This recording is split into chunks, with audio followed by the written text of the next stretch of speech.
Welcome back to the Immigration Answer Show. My name is Jim Hacking. This is episode number 628 of the Immigration Answer Show. Tio is back. Tio is indeed back. I don't know if we're live, though. There we go. Okay, we got some people watching. How's everybody doing? What's going on? This is the 628th time that I've been live with all of you. Sorry, Tony, this is not an airport edition. That was going to be yesterday, but I underestimated how much time we needed to get through customs, so I am here now trying to fix my tie. How's everybody doing? It's good to be back. I'm only here for a day or two, then I'm off to Denver for softball all next week, but I'll be doing shows probably every day of the week next week. I'll be live today and tomorrow at 11, I think, or noon tomorrow, one or the other. Which one? Noon? 11 tomorrow, and then I'm going to do a show Sunday afternoon from Denver. So I'll be here trying to answer your questions. Let's see who's here. Tony is disappointed. He's always disappointed. No belly dancing, no airport show. Traylene is here. Hello, Traylene. Linda is in the house. Olabode is here. Creaky Bones is here. Tyrone, good morning. Hello, Tyrone. Lindy is here, as she so often is. MDDS is here all the way from Qatar. We got Raphael in Tampa. Nurse Laura in the house all the way from Seattle. Temmy's here watching. Good afternoon, Temmy. How are you, my friend? Haven't seen you in a while. We got Columbus. Ms. Rocio. Glenn is here. Patricia. Eric in the Bahamas. How about that? We got Abdul Hakim. We got MX Vids. S. Normandy. NASA at home. Who else is here? Ali Raza, AJ, our buddy, is here. Debate night is tonight, and I'll have a little announcement about that. We're going to have a little debate bingo tonight. I don't know how much of the show I'm going to watch. I heard that this is going to be the first debate where they have television breaks so that they can let those two old geezers sit down for a couple minutes and take a break. The Republicans have a storyline going. They're throwing out a bunch of talking points. One is that Trump isn't preparing, so everybody get ready for unprepared Trump, as if you'd be able to tell the difference. They're also saying that that the White House is going to hop up Joe Biden on amphetamines or something to make him seem more agile and adroit intelligently than he is. So they're really trying to lower expectations for this debate. I don't know why in the hell they're having the debate this late. I don't think either of them are technically the nominees of their parties yet. The conventions aren't until later in the summer, so it's really sort of silly. I think they just want to get it out of the way. Both camps want to get it out of the way so that no matter how badly they do, they think they can recover after today. Now, I don't know if you guys know who Nate Silver is, but I started following Nate Silver back in 2008 when he worked, I think, for the New York Times. Maybe he was by himself back then. And he's a stats guy. And he's worked on presidential campaigns, analyzing who was going to win. And, of course, he did predict a 67% chance that Hillary Clinton was going to beat Donald Trump. So you have to take everything with a grain of salt. But I really like to read his stuff. And his first prediction for this upcoming presidential election comes out, and he's got a 65% chance that Donald Trump gets elected president. I know Creaky Bones has strong feelings on that. But it's certainly a well-documented and well-researched piece. You can get it if you just look for Nate Silver, N-E-T-E Silver. It's pretty sobering. If Trump comes back, it's going to be lights out for immigration. So hopefully that won't happen. But let me continue saying hi to everybody. We got Richard. Sonny got me off on a tangent. Gabriella, Jay Cruz in North Dakota, Siva Kumar, Sandbox, Christine sending the blessings. Saeed is here. Yes. Glenn, the reason we don't have hula dancers, she's okay with hula dancers. That's okay. I don't know. She actually is okay with belly dancing. She doesn't want me to do it on the show. That's all. AJ's in sunny California. Cam, Russ is here. All right. Everybody's checking in. Rocio's cleaning her refrigerator, so everybody send good vibes to Rocio as she tries to beat back the nastiness. Yeah, Ronnie Jackson's a nut. What a nut that guy is. Why Hori in the house? Hello.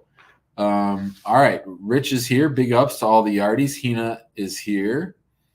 Rocio's first debate as a citizen. Well, you know, I don't know if they still do this, but I used to like it on the debates on CNN. They would have this little meter. They would have independent voters or undecided voters, and they would turn the meter one way if they liked what somebody was saying, or turn it the other way if they didn't like what someone else was saying. I think it's a focus group thing. I always enjoyed that in the debates. But tonight I'll be watching the debate with the boys. We'll probably be throwing things at the television and making fun of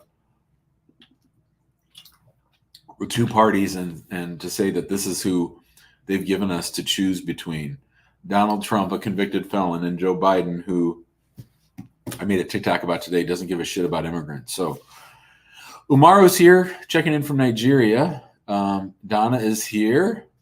Big ups to Donna. Oh, Donna, I had so much fun in Belize. I sort of wished I was in Jamaica. I sort of pretended I was in Jamaica, even though I was only in Belize. So how about that? Rocio, I'm sure if you go to cspan.org, you'll be able to watch it online. All right. Yeah, it's probably streamed on YouTube too. That's a good point. All right. With all of our check-ins, I am going to try to shoot some videos today before I go out of town. But yeah, we do really have two poor choices, Moo says from Minnesota. And Moo knows what's what. Stefan is in the house. Hello. Hello, Jim. How are you doing? I'm great, buddy. How you been? Not too bad, not too bad. My student got through with a student visa. Just thought I'd give you a quick update on that. Awesome. So that's good. Thank you for your help. I'm here with my wife, Olivia, and I just had some questions regarding some process around adjustment of status. For context, I'm a naturalized citizen. She would be the spouse beneficiary. And the main questions that we had related to work authorization, time to apply, and moving. So in terms of work authorization, suppose that one wants to work for a company abroad that is based outside of the US, the money goes to an account abroad. Is that sort of thing allowed? I know that the laws are stuck in the 90s. They weren't designed with like fully remote work in mind. But I was just wondering how that works for foreign spouses. So has the marriage already occurred? Yes. And was Olivia, were you guys married when she entered? No, she entered in January as an F1. As an F1 student. And when was the marriage? May. Okay, perfect. And so the question is, if you apply now for a marriage-based green card based on marriage to a U.S. citizen, can you work for an overseas company before you get your EAD? Right. And is that the case even if we haven't applied yet? We haven't applied yet, right? We haven't applied for the things yet. Yeah. So, you said you were repeated back my usual lines, which is that the law hasn't caught up to technology. Any work that she performs now would be a violation over F1, but that would all be forgiven because she's married to a U.S. citizen. Right. So to get that forgiveness, is there any special procedure that one has to do, like a special form you have to fill, a waiver to ask for? No, you have to get your green card approved. That's it. That's it. Okay, so then you would still report the work on the various forms that ask for your work history. For you sure. Just don't. I see. So you just don't flag it as this was a special illegal kind of work or something. You just report it as work that you did. Well, there's questions. Have you ever violated the terms or conditions of your non-immigrant status? She'd have to say yes. Right. On the. Have you worked in the Have you ever worked in the United States without authorization? She'd have to say yes. Mm-hmm. So, well, actually, that one that then gets back to is it work? If she's working for an overseas company, and in my mind, I would just go ahead and say yes, because there's no reason to fight over it, because it's all forgiven. Otherwise, you're just opening up a big can of worms. If you say no, then they might say you lied and all that stuff. So I wouldn't mess with that. If you do say yes on these forms, then in those ways, do they then like subject you to extra scrutiny, or is that these? I think they do. I mean, it's just me thinking that. Does it? I think sometimes they just slow things down. They don't like it. But there's not much they can do about it. Right. Is that the sort of thing where if she were to do that, we'd have to get a lawyer to deal with that case? Because otherwise the case is totally straightforward. I I think everybody going through the marriage-based green card process should have a lawyer. I think we do it better than regular people, and I think that we get people ready for an interview. So you got to be careful if you get an interview, because then how are you going to talk about that stuff? It's easier for me because I've handled tons and tons of these cases than it would be for regular people. So I see. They would ask you about it at the interview. Maybe. Yeah. Possible. Might not even be an interview. Right. Okay. So that answers the questions about work abroad and forgiveness. In terms of when to apply, we're moving to a new city with new jobs in August. I was hoping to get this out before we moved, but I was wondering when would be the best time to apply. If we use a PO box or a UPS address, could we apply before moving? Can't use a PO box. Can't use a UPS address. You got to use a physical address.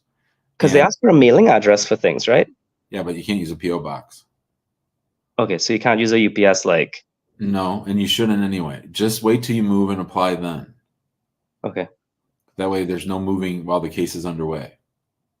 Right. Well, if the case when the case goes underway, suppose that we move within a year and the case is still ongoing. You mean move again? Yeah, like if we're renting a place. And then you can update your address. But if you've been waiting this long, it's almost July. Mm-hmm. You're moving in August. I would wait until at least you have that firm address and then apply then. Do we have to wait until we get, like, I don't know, more utility bills or other nonsense from the new address? Well, I wouldn't call it nonsense. It's called evidence. I don't know that it's nonsense. Mm-hmm. But yeah, that I would look at it differently. I would say moving with my spouse to a new address is a wonderful opportunity to obtain new marital evidence, right? Because then you can put everything in both your names. You can both be on the lease. You can both be on the utilities. Mm-hmm. So yeah, but I wouldn't wait to file for that extra stuff. But I'd wait for the lease. The lease will be good. we have the lease. You already know the address of where you're going. Yes. It's a different state. It's the same state, just a different address, different city. Is it far? Like a 2-hour drive. Do you have driver's licenses? I do. She does not. But not at that address. Not at that address, no. We have not. I wouldn't want to list my address until I live there. So I would wait until you move. And then once you move, the first thing I would do is go get you both driver's licenses at that address, or at least state ID for her. Yeah. Those would be the 3 things I'd really want to have. Right. Okay. Yeah, we could do that. That's doable. Lastly, letters from friends and family. We were hoping to get a few of those. Does it make a difference if they're notarized, or does it not matter in general? If you submit things to USCIS and aren't notarized, nobody takes them seriously. So it has to be. Okay, I see. So you get them notarized. Okay.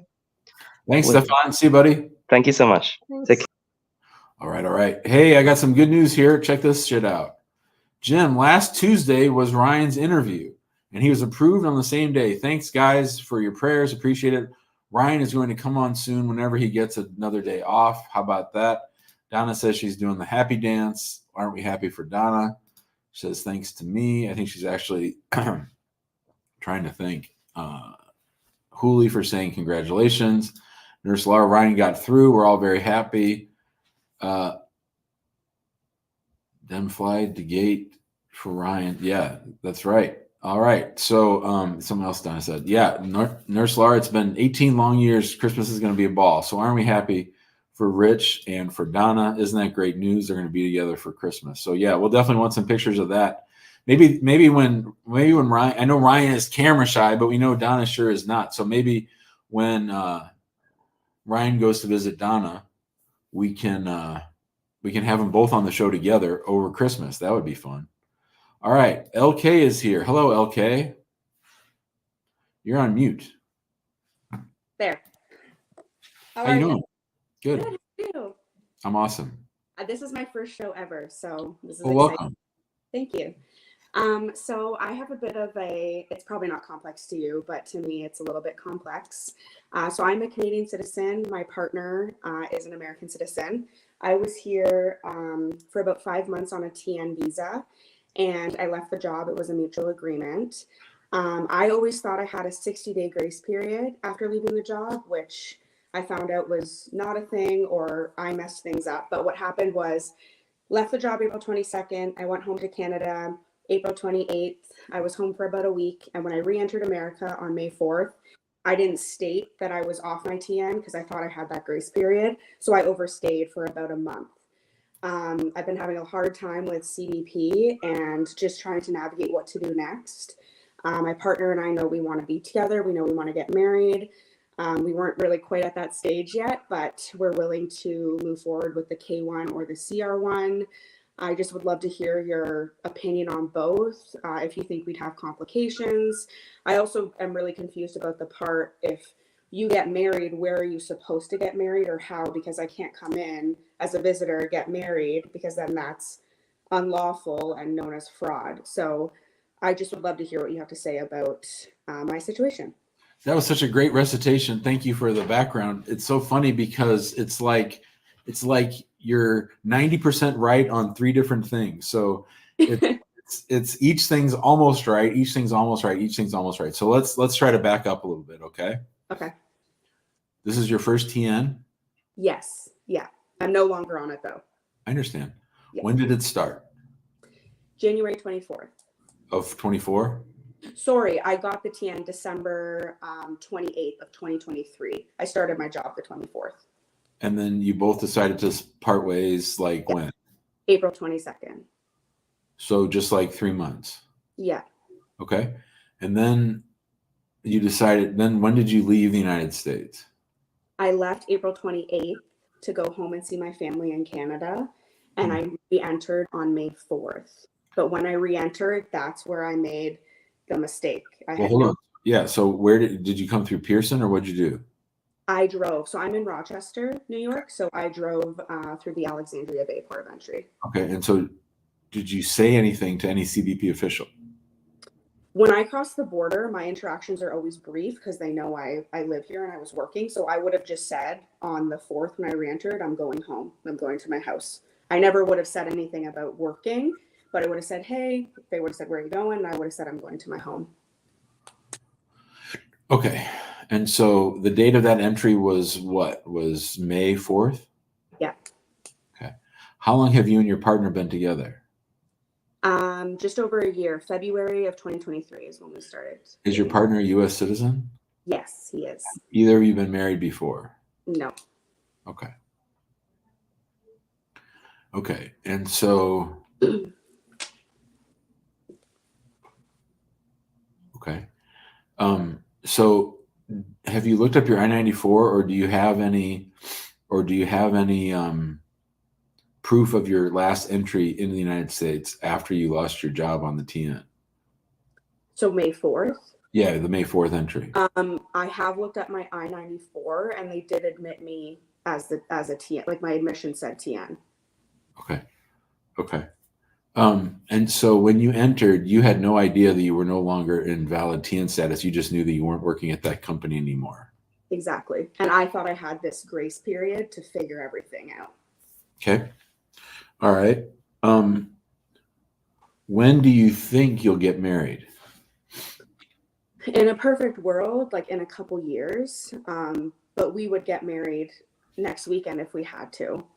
Like we both have our like we just started living together. We have our home together here, so we're not trying to take any steps backwards, but we understand if that's what we have to do. So I'd be real careful talking like that, right? Okay. Yeah. So there's no reason to sort of think in that way. In other words, just be thinking about your life. Now, you're out of status, right? You have no valid status in the United States. Yep. You've been together for a year. Yep. So if you want to get married because you want to get married, do it. If you want to get married just to save your status, then I would probably just go back to Canada and wait till I'm ready to get married. Okay. I'm not telling you to do that. I'm just saying be careful the way you talk and the way you frame things, because that can get you in trouble, like with USCIS down the road. If you started saying things like that to them, that would be a real problem. Right. Right. So I wouldn't encourage you to get married to fix your situation, but when you're ready to get married, if you were to get married more than 60 days after May 4th, so that would be June 4th, 4th of July. If you got married after the 4th of July and your partner filed an I-130 petition for you, K-1's not an option for you unless you decide to go back and wait it all out. K-1s are only for people who are outside the United States. So K-1 doesn't do you any good. Okay. You need to be careful about going back to Canada because you may have made a misrepresentation when you entered, and you're going to have to overcome that. That's, to me, it's not about being in status or out of status. To me, it's whether or not you had a misrepresentation, right? And Right. so what we don't want is that goddamn consulate in Montreal deciding whether or not you made a misrepresentation. We want Right. USCIS to make that determination because they're going to be much more fair with you, and you'll also have a chance to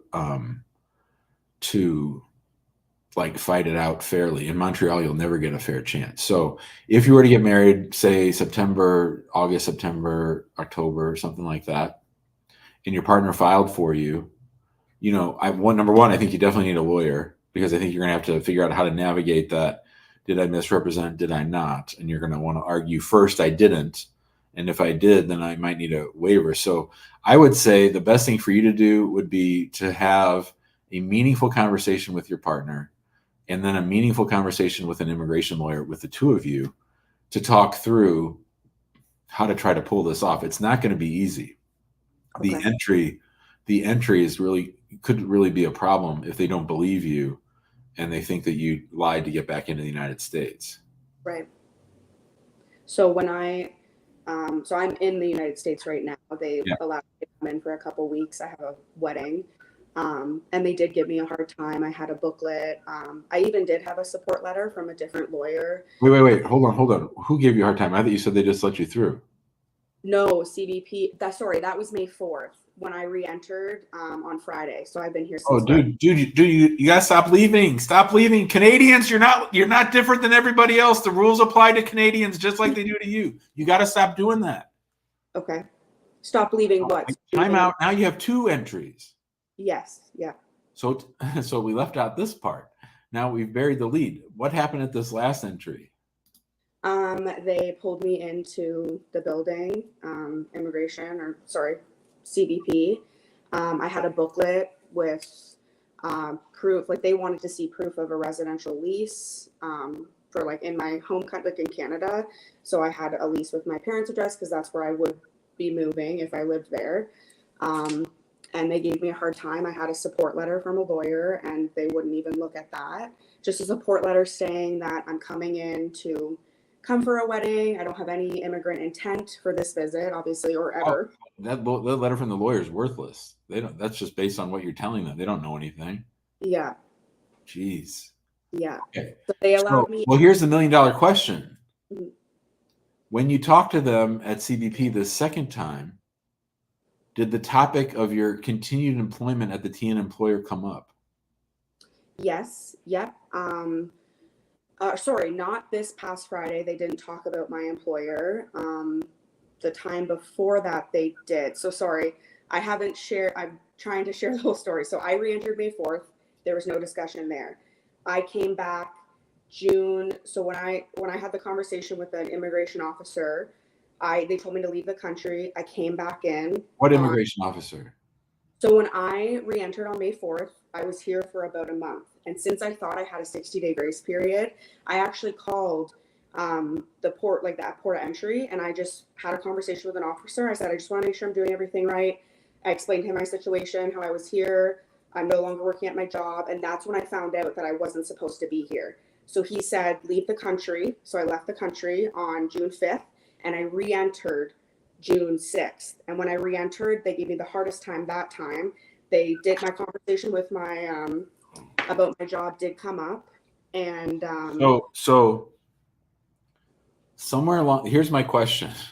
What I want to know is, did anybody ever let you enter the United States while also knowing that you were no longer employed for the TN employer? I don't know why that sounds confusing to me. Okay, it's a lawyer question. Okay. So what we need to think about is, think of it this way. If you entered the United States and CBP thought you were still working for the U.S. employer when you weren't, that's bad. Right. But if at some point you had a conversation with a CBP official and they knew that you no longer work for the U.S. employer, Mhm. and they still let you in, that's really good. Because Mhm. then they can't say you misrepresented because they knew and they let you. So that's Yes. So yes. So when I entered May 4th, that was when I was no longer my TN status and they thought I was. But then when I re-entered on June 6th, Yeah. they knew I wasn't working for the employer anymore and they let me in. Those exact officers, or the ones, or you're basing that based on the conversation you had? The same Alexandria port of entry. It wasn't the exact same officer, but the same location. Right. But what I mean is, during that entry, Mhm. are you telling me that someone in that conversation knew that you were not working for the employer anymore, or you're basing that based on your conversation when you left, when they told you to leave? And my second time coming in, they knew I wasn't working for the employer anymore How do you know that? because I had proof. I had proof to show I wasn't working for the company anymore. I had a letter that stated the day of our departure. Now we're talking. Okay. All right. Now we're talking. So on June 5th, when you entered, you showed them documentation that you were no longer working for the U.S. employer and they still let you in. Yes. On a TN or on a B1? On a B1. And the only reason they let me in is because I had an interview the following day. So they let me in for 4 days, June 6th to 10th. An interview with who? A different company. Oh, a job interview. Yeah. Okay. Yeah, a job interview. Yeah. I thought you meant an interview with them. Okay. So since June 5th, you've left one more time? Since June, so I was admitted June 6th, went Yeah, back June to 6th, yeah. June 10th, and then I came back on the 21st, and they're allowing me to stay here until the 8th of July. I have a wedding. And they said if I don't return, I will be barred. Well, that's just them being assholes. That's just them being CBP assholes. So are you leaving? On July, yeah, absolutely. I'll leave July 8th. I don't want to be barred from America. Unless that's not true. Well, they say it all the time. I don't know how it can be true. They don't, I mean,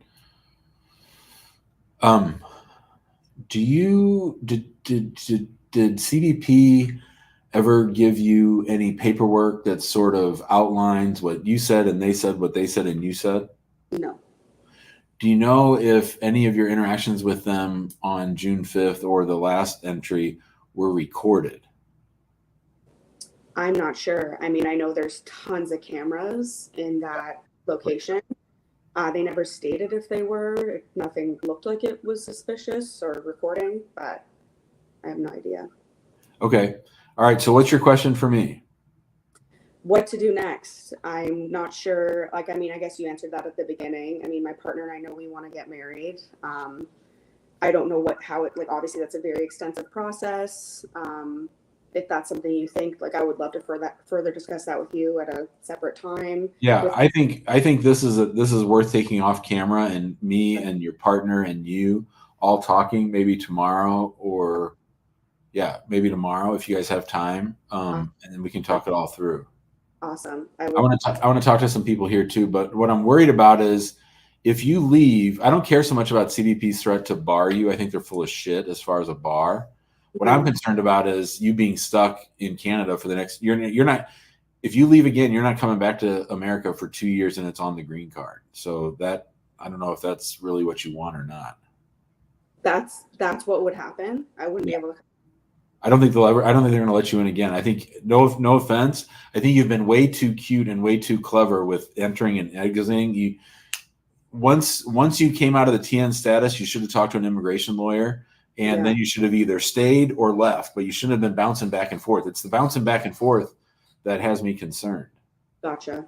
But I am glad that you like you said, showed them documentation of your entry. But now it sounds like they're just leaving little traps for you too. I just don't like any of this. Okay. All right. Okay. Send an email to info@hackingimmigrationlaw.com. Oh, she's got you. Julie's got you. Okay. Yeah. Julio, send me your contact info, and then I'll see about my schedule tomorrow. I know in the morning I have some time. We can talk, and then we go from there. Awesome. Sounds great. Cool. Thank you. Bye. Okay. See ya. All right. Oh, that stopped my heart a few times. I'm a little worried about her. I think we're okay. Diana, hello. Hello, how are you? Nice to see you again. For sure. How you been?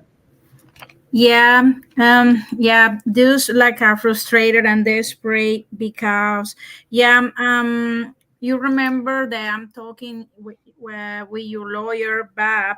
The point is like use have the money for the form finally, like yesterday, but the point is like don't have the money for the lawyer yet, and I'm so worried because I don't want to go to court definitely. um Remember that my case is denied because my lawyer he don't send the information for my sponsor. He don't send like the W2, and this is the reason that's denied just for this. um I we call together the IM for uses and ask him if he can send all form again um when I-130 is still pending, and the uses say this person say that no can send because I-130 for me and I-130 for my son is still pending.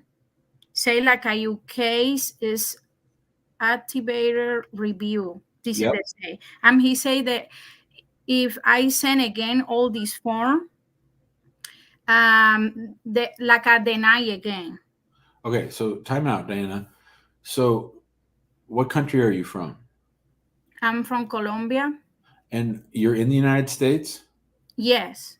and you're with your son. No, my son is in Colombia. Okay, and you're married to a US citizen? Yes. And the US citizen filed an I-130 and a 45. No, use I'm 130 for Wow. my son. And me and apply all I-130. Yeah, right. I got it. Okay. And so when did you file the I-130 for you, and when did you file the I-130 for your son? For me, January 3, the 2023. Yeah, and for my son in March the 2023. But Okay. both is still pending. But your 485 got denied, your green card got denied because you didn't have the financial support documents, the I-864 and all that stuff. Yes, because my lawyer he never submit. He never submit and he don't have a proof. I don't want use more him. Okay. I want really use you, but I don't have the money yet. Just I got it like yesterday the money for the four together, but now I need the money because I'm no work. And finally my husband got it, the money for the phone, but the point now is the money for the lawyer. Okay. All right. And so you're saying that the 485 got denied because your old lawyer never even submitted the affidavit of support. Yes, he don't send like the taxes, the W2. Yeah. How much money did your husband make last year? He made like think so 50 something. How much? 50 something. Okay. So does he have kids or does he have any dependents? Yes, he have a one daughter. Okay. How old are they? She is 9, almost 9, 8 years, but almost 9. And has your husband made about that much money each of the last 3 years? Always is different because he weren't like in construction. Sometimes a little more. Yeah, this depends. What do you think in the last 3 years? In the last 3 years, has he ever made less than 40,000? No, never. Okay. Always is like a more 50, 60, okay. 70. Okay. So here's what I want you to do. Huli, do we have her contact info? What you say? Hold on. I'm talking to my assistant, Huli. My producer. Yeah.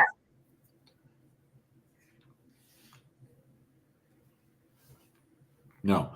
Okay, Diana, I need you to send an email to me, okay? And That's the email address, info@hackingimmigrationlaw.com, and say, I'm Diana and I'm on the show, and we'll figure out a way to help you and your husband. And we'll figure out the money part later, okay? Yeah, because I'm desperate because I don't want to go to court. And the point is that definitely, yeah, definitely I can send this because I read inclusive one book, like I use Immigration Made Easy. Hey, I have that book. Yeah, because I'm so desperate. Inclusive, I may already win my husband the I-130, Yeah. I-485. Like I'm correct everything, but I don't want to deny this case again. I know. When did you enter the United States? An entry in August for the 2021, and I'm married in July. An entry with my visa tourist. I'm married in July 2022. Okay. All right. Yeah. Send me an email and we'll go from there. Okay. Okay, yeah, because usually I want like really do this process with you, but yeah, I'm really like interest. Okay. Mm-hmm. Thanks, Diana. Yeah, thanks too. Have Okay. a good one. See ya. I send me the email now. Sounds Yep. good. Yep. Okay. Thanks, Diana. Have a good one. Thank Okay, you. bye. Yep. All right. Steven's here. Hi, Steven. Fine, thank you, Jim, for picking me. Sure. How you doing? Yeah, this is my story. I came into US in 2019, submitted application for asylum with my two kids in 20. I came in 20, submitted the application in 2019, but a year after I submitted my application in 2020, I got married to a US citizen. The problem I'm having now is this: the asylum application is still pending. Because of that, my wife, who is a US citizen, advised that I should go and submit filing application for I-130 I have for 85, which I submitted. In 2022, I was denied because of Nigeria decree. Because why? I got back home. Nigerian divorce? Yes, sir. Yeah, divorce decree. So I now I hired Elijah back home in Nigeria. He went to the High Court, got me the original divorce decree. We reapply. When we reapply, just 2 months ago, my I-131 has been approved, and they sent me the green card. Nice. The green card. But thank you, sir. I have 3 questions. The first question is this: since I've married my wife more than 3 years ago, since June 2020, can I put in my application for citizenship now? No. That's the first question. It's 3 years. It's 3 years from the start date of the green card. Okay, sir. Then the second question is: did I need to withdraw the other application I submitted under asylum application, which I submitted under my name and my 2 other kids back in 2019? Did I need to withdraw them, or how will I do that? Was that asylum you said? Yes, sir. Yeah, I would withdraw it. So the way that you do that is, maybe I'll make a video how to withdraw my asylum claim. But basically, what you do is did everybody get green cards? You and the kids? Right now, only me. My kids, I-485 is still pending. So I would wait until everybody's case is over. Okay. Mm-hmm. Unless you get an interview notice, there's no reason to withdraw it until everybody has their green cards. Okay. The kids are in the United States, right? Yes, the 2 kids are with me. Because they were on your asylum case. Yes. Yeah.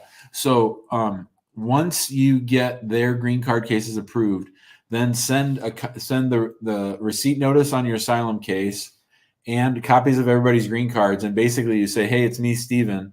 I know you've got my pending asylum case. It's case number blah, blah, blah. That case is still pending. I never had an interview. But by the way, I married a U.S. citizen and I have a green card. Here's my green card and my kid's green card. So you can close out this asylum case. We don't need it anymore. Okay. Then the last question I want to ask is this. You said I can file for citizenship after 3 years of the green card. Then whenever I file for citizenship, how long does it take to process someone to get a citizenship approval? Anywhere from 4 to 12 months. Okay. Where do you live? I live in Atlanta. Yeah, Atlanta's a busy place, so probably about a year. Okay. Thank you, Jim. Hi, Steven. See you, buddy. Yeah, bye. I liked his background. All right, listen. As we were saying, oh wait, hold on. Nora's texting me. I will. If you can, you should. Hold on. She's asking about her uniform. Sorry. All right. What was I doing? Oh yeah.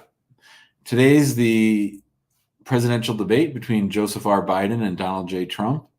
And we're going to have another game that Hina came up with. And it's called Presidential Debate Bingo. As we tune in to hear the candidates discuss important issues, we'll see.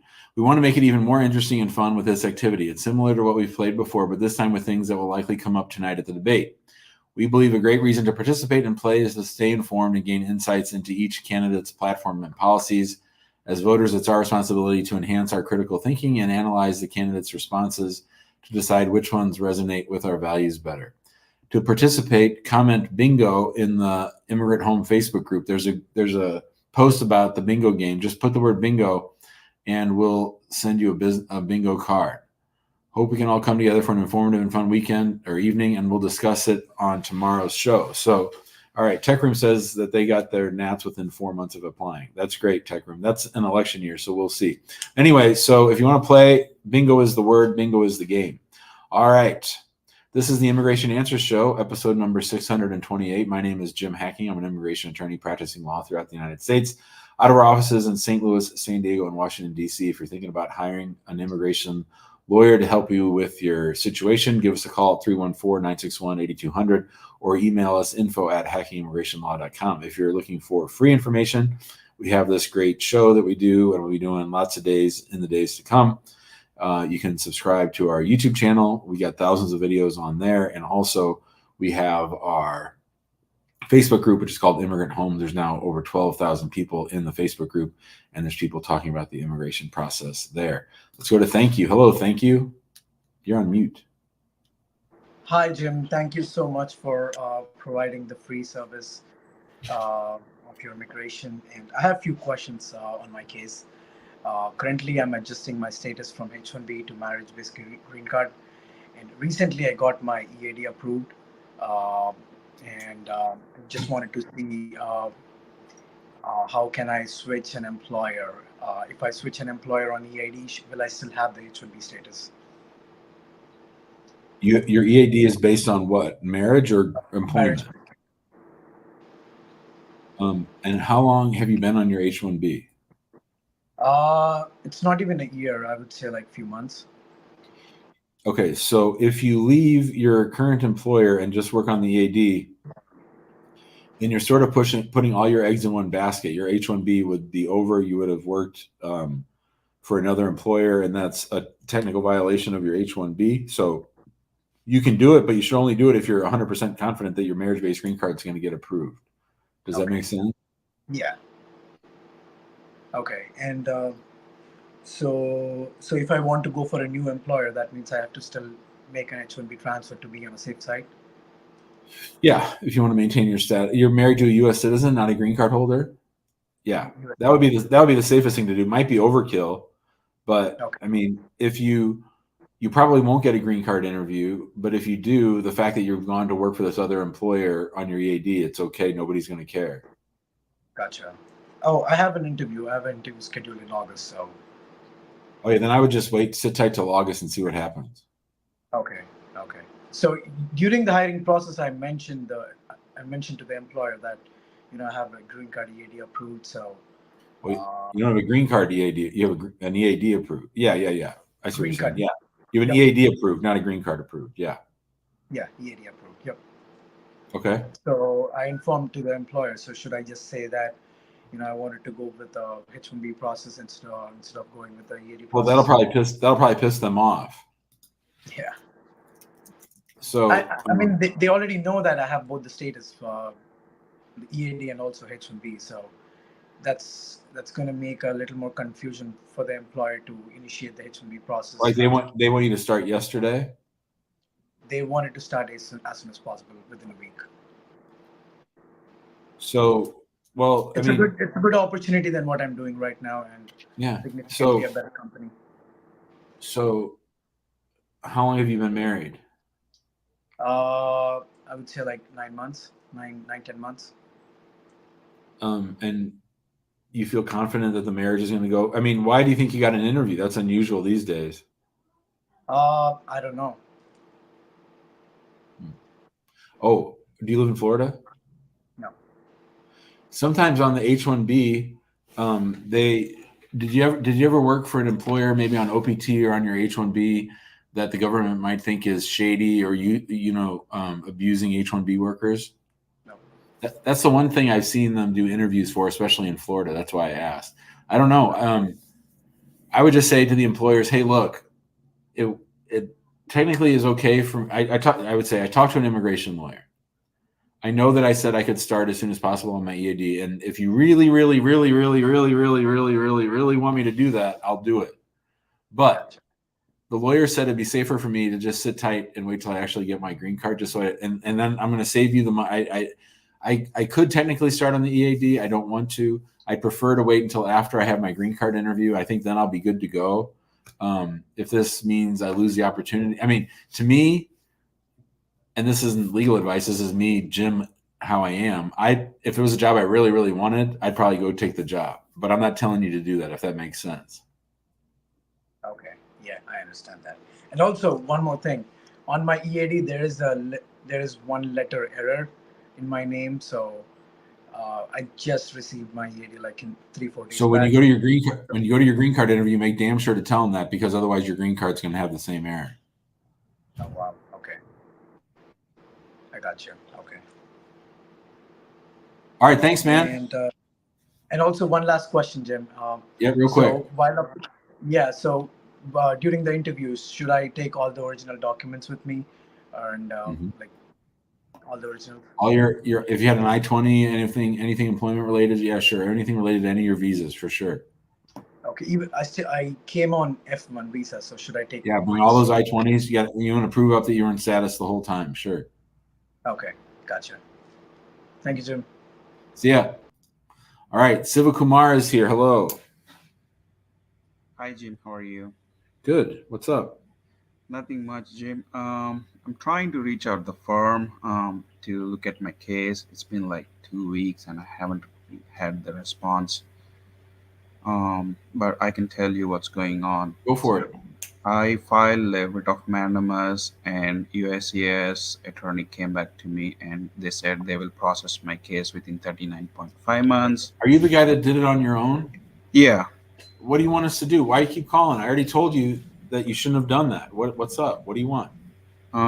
They come up with 37.5 months with the negotiation. Yeah, we already talked about this.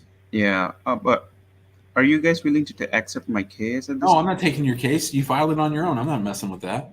Oh, okay. But I see people taking cases like other lawyers. Well, I'm not doing that. That's stupid.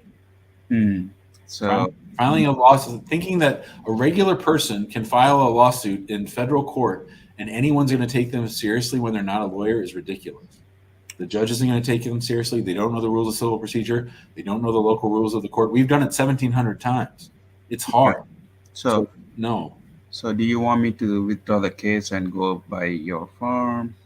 I don't know. I mean, what kind of case is it? It's a Wawa case. And how long has it been pending? 34 months. What? And the government is telling you that they'll decide it within 5 months or something? Yeah, within 37.5 months. Within 4 more months. Yeah, I mean, if you dismissed it and refiled, I think they might tell us the same thing. So I would just let it play out. Okay, so don't close the case and just let it go. But they're going to start playing games with you. The judge is going to mess with it. I don't know. Good luck, Siva Kumar. Good luck, buddy. All right. Yeah, I don't know about that. All right, Jill, what do you got? Hi, Jill. Jim, you are highly favored and loved from Michigan. Permission to be off camera, please. It is Thursday. How you doing? Thank you. Thank you so much. Been watching you for over 2 years. You're so thanks. amazing. I Thanks. was very successful in getting my husband here on an I-130, and very happy to report going to be filing the 751 this December. Awesome. And yes, very excited about that. So this question is regards to a DOT violation. Quick backstory, he went to school, CDL school, and very unfortunately, the state of Michigan violated this truck driving school 1 week before my husband was set to take his test. So he had to reapply to a new school, and part of that, of course, is a new drug screen. Having said that, no judgment. He was so stressed out, neighbor gave him an edible. Oh. We thought we were good to go, right? Home test said we were good to go. We were not good to go, Jim. He tested positive. So unfortunately, that goes to the DOT clearinghouse as a violation. So he is a student driver with the DOT clearinghouse with a positive drug screen violation. So in order to clear that, you have to go through the DOT's process, which involves, substance abuse process, all this stuff. So what I was reading was that there's no court order, there's no citation, no arrest, no fine, no fee, but it's considered a violation. Would you assume that we would have to clear this before we do the 751? Because December of 25, I'm going to do the N400, and we're so afraid to not clear this, spend the money, $800 to do the substance abuse counseling. You got to do all this rigamajig, and not go for it. Student driver. This was a CDL permit. This was not a full CDL. There was no arrest, no warrant, no violation, no court order, nothing. This was a lab drug screen for CDL school. So I'm not seeing anything on the 751 that would make him say yes. Okay, and how about the N400, Jim? Would we have to disclose it? The thing that bothers the DOT, right, Department of Transportation, we had to register on the clearinghouse. So the CDL permit is also the driver's license number. This is where it gets sticky. I don't care about the driving license stuff. To me, it's about the controlled substances stuff. So there's a question on the 751. Have you ever been arrested? No. Detained? No. Charged? No. Indicted? No. Fined? No. Or imprisoned for breaking any or violating any law or ordinance excluding traffic, or committed any crime which you were not arrested in the United States or abroad? Are edibles legal in Michigan or no? Correct. Yes. Recreation. So then the question is that a federal violation? And I would say don't try to find that out too hard. Like don't spend too much time trying to figure out if that's a federal violation. I don't know that it is or isn't. So yeah, the only thing I could think of is just, walking into the local state of Michigan police post, asking, fingerprint and doing a background check. No? Stupid? Okay. This is all federal. This is all nobody. They don't give a shit about what Michigan does or doesn't do. That doesn't really matter. Okay. It is my understanding as far as, so DOT is Federal Motor Safety Carrier Association. Yeah. So, but pulling a driver record, I don't think that's part of the background check that they would run for his naturalization. Well, I mean, first of all, let's take it one step at a time. We're not even ready to file the 751. The forms could change 7 times between now and December. So very true. Yeah. Number 2, naturalization is a totally different thing. But if you're asking me generally, do I think this is going to be a problem for his 751? No, I do not. Do I think it's going to be a problem for his N400? Maybe, but probably not. And worst case scenario, we just wait for 5 years from when this happened to apply. So I think at the end of the day, he's going to become a citizen. I just think you're way far down the tracks, further than you need to be. Okay, because otherwise we're just gonna, pay the $800 to go through the process to get it cleared and return to duty, even though he's not gonna. Yeah, I would do all that. Okay. That's what I wanted to know. Should we go through even though he's not going to pursue a CDL, he's going to welding instead. However, anything that makes his record cleaner, I would be for. Okay, that's exactly what it's just for state purposes and have nothing to do with immigration. Okay. That's exactly what I wanted your opinion. That was what I was looking for, whether or not to clear it, spend the money, take the time to do it, and if it's worth it to do that. Thanks, Jill. Okay, thanks, sweetie. Appreciate it. We love you. See ya. Bye. All right. Math Champ. Hello. Hey, how are you, sir? I'm good.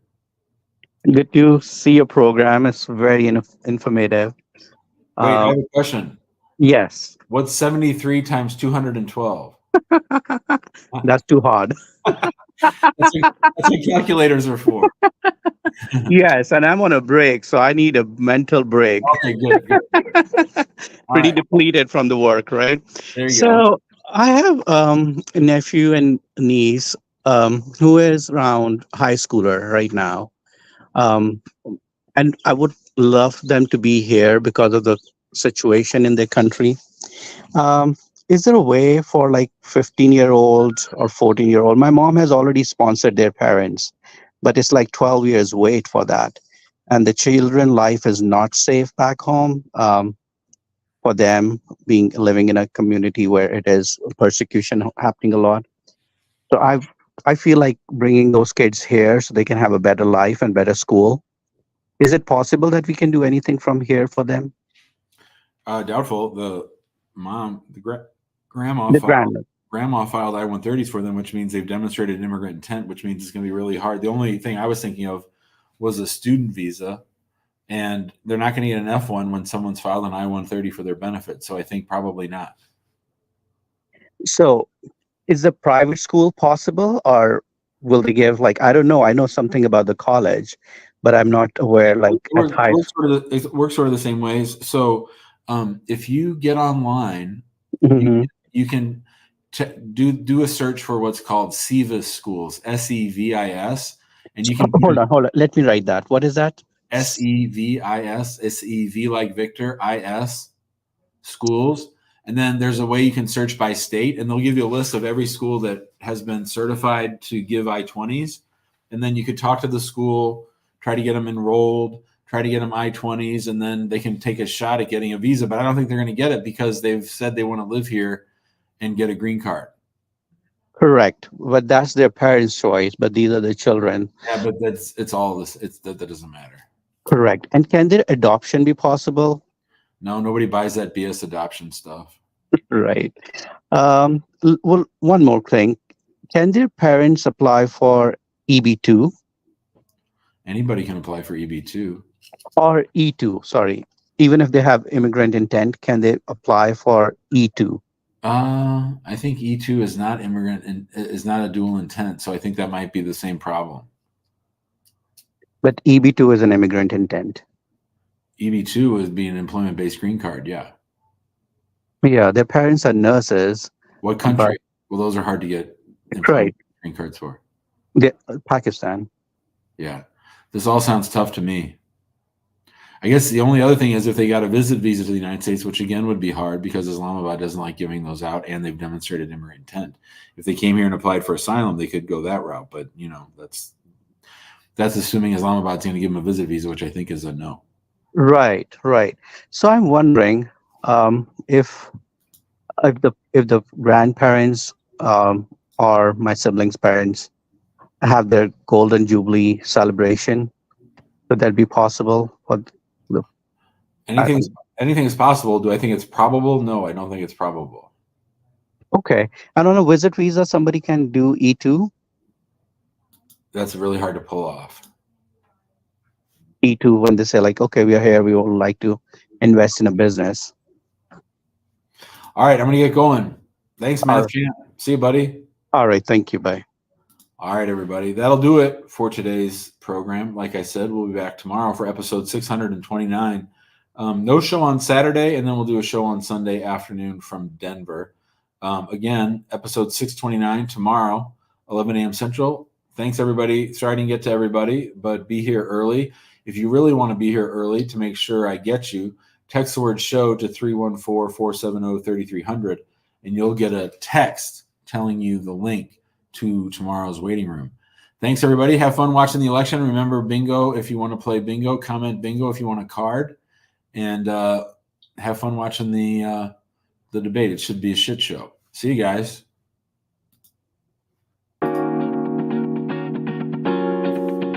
I'm great about that, other than trying to help people who are in a state of invasion.